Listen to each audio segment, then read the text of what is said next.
At 6 a.m. in the early hours of February 22, 1996, William Bonin stirred awake in his prison cell, his last dawn behind concrete walls. There was no confusion, no dream to shake off.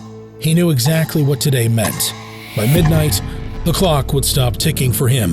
The man once feared as the Freeway Killer had run out of time.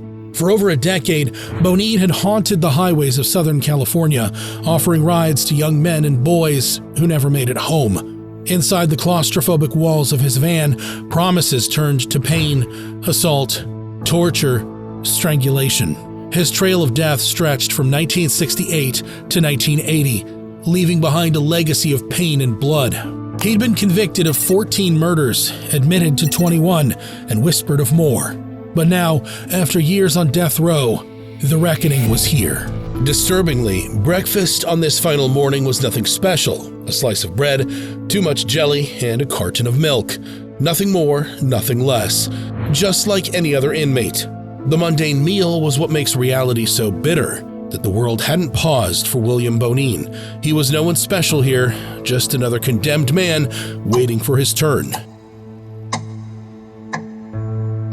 Bonin, who hadn't spoken publicly since the 1980s, had expressed a sudden desire to give one last interview, specifically with KITS radio host Alex Bennett. Bennett, a vocal opponent of the death penalty, seemed like the perfect outlet for a man staring down the very punishment Bennett condemned. At 8:40 a.m., Bonin exercised his right to a final phone call, but instead of calling family or friends to say goodbye, he dialed a radio station. It was his last chance to tell his story, to leave something behind in his own words. But before he could utter more than a few sentences, the line went dead. A guard, quick to catch on to the stunt, cut the call without hesitation, silencing Bonin before his voice could reach the airwaves. State prisoners are not allowed live interviews with the media, explained Christine May, spokeswoman for the California Department of Corrections. Bennett, frustrated by the shutdown, made his disappointment known. I was hoping to have Bonin on to show that he is truly flesh and blood, not just some comic book character monster. But Bonin's final words to the public would never leave his cell, or so he had thought.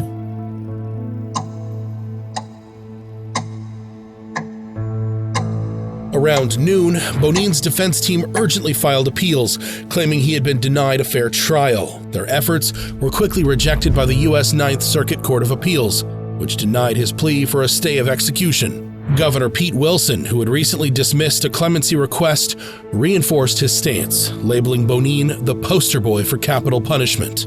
During the hour-long hearing, Chief Justice J. Clifford Wallace stated, "We will not give Mr. Bonin short shrift." In a unanimous 19-page ruling, the court described Bonin's case as grisly and affirmed there was no question of his guilt, emphasizing that carrying out his death sentence would not result in a fundamental miscarriage of justice.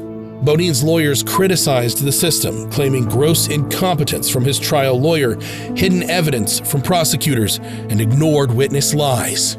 They expressed regret for failing to uncover these issues in time. The panel also rejected Bonin's choice between the gas chamber and lethal injection. However, one judge suggested voting on whether Bonin's case warranted a proper hearing, leaving a slim chance for a last-minute reprieve.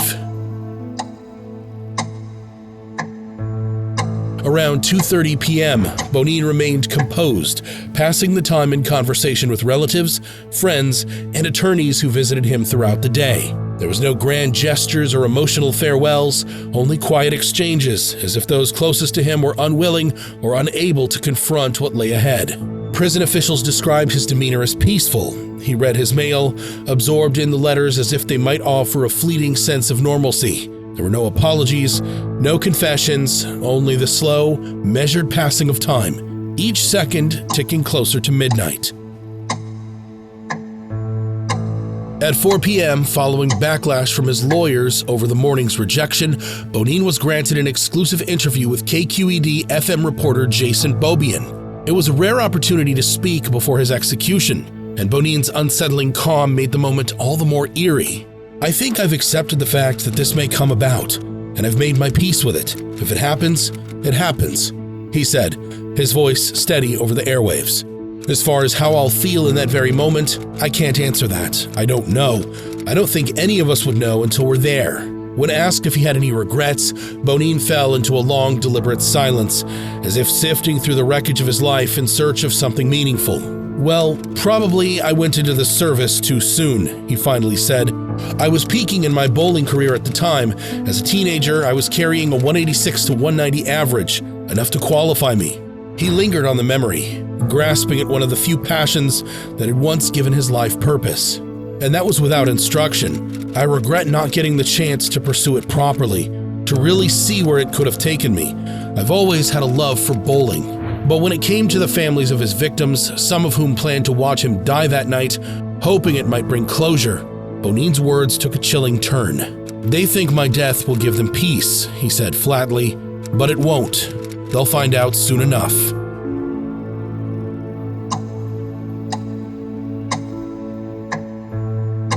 At 6 p.m., the long-awaited decision from the High Court arrived as expected.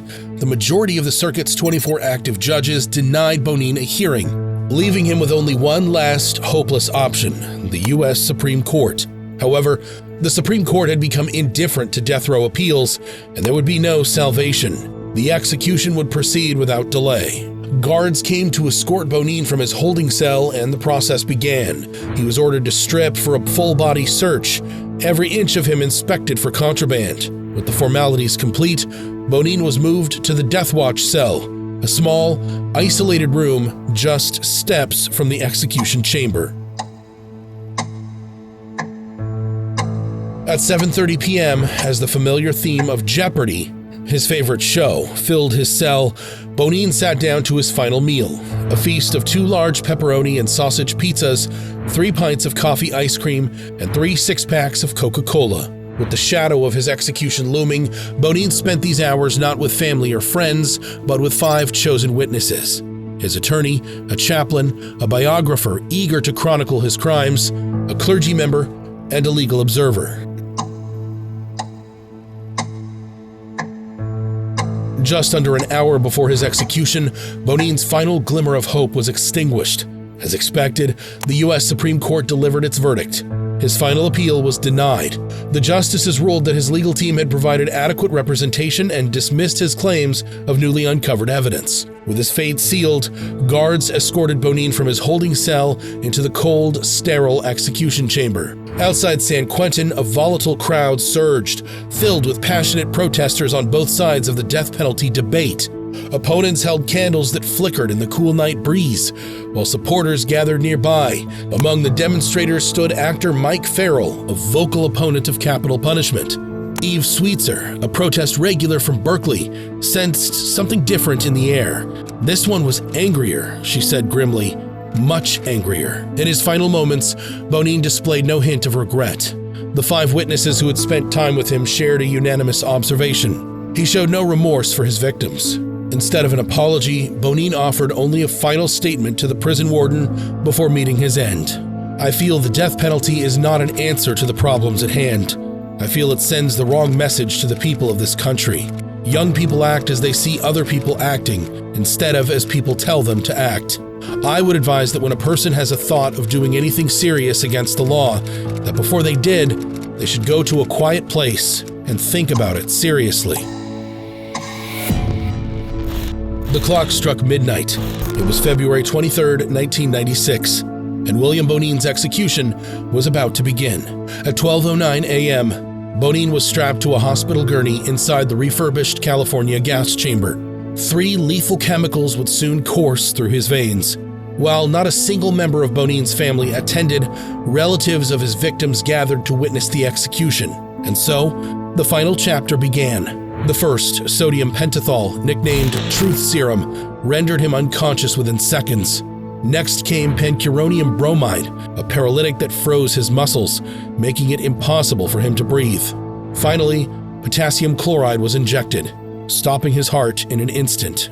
3 minutes after the process began, at exactly 12:13 a.m., William Bonin was declared dead, becoming the first person in California to be executed by lethal injection. As we reflect on Bonin's chilling story, consider this.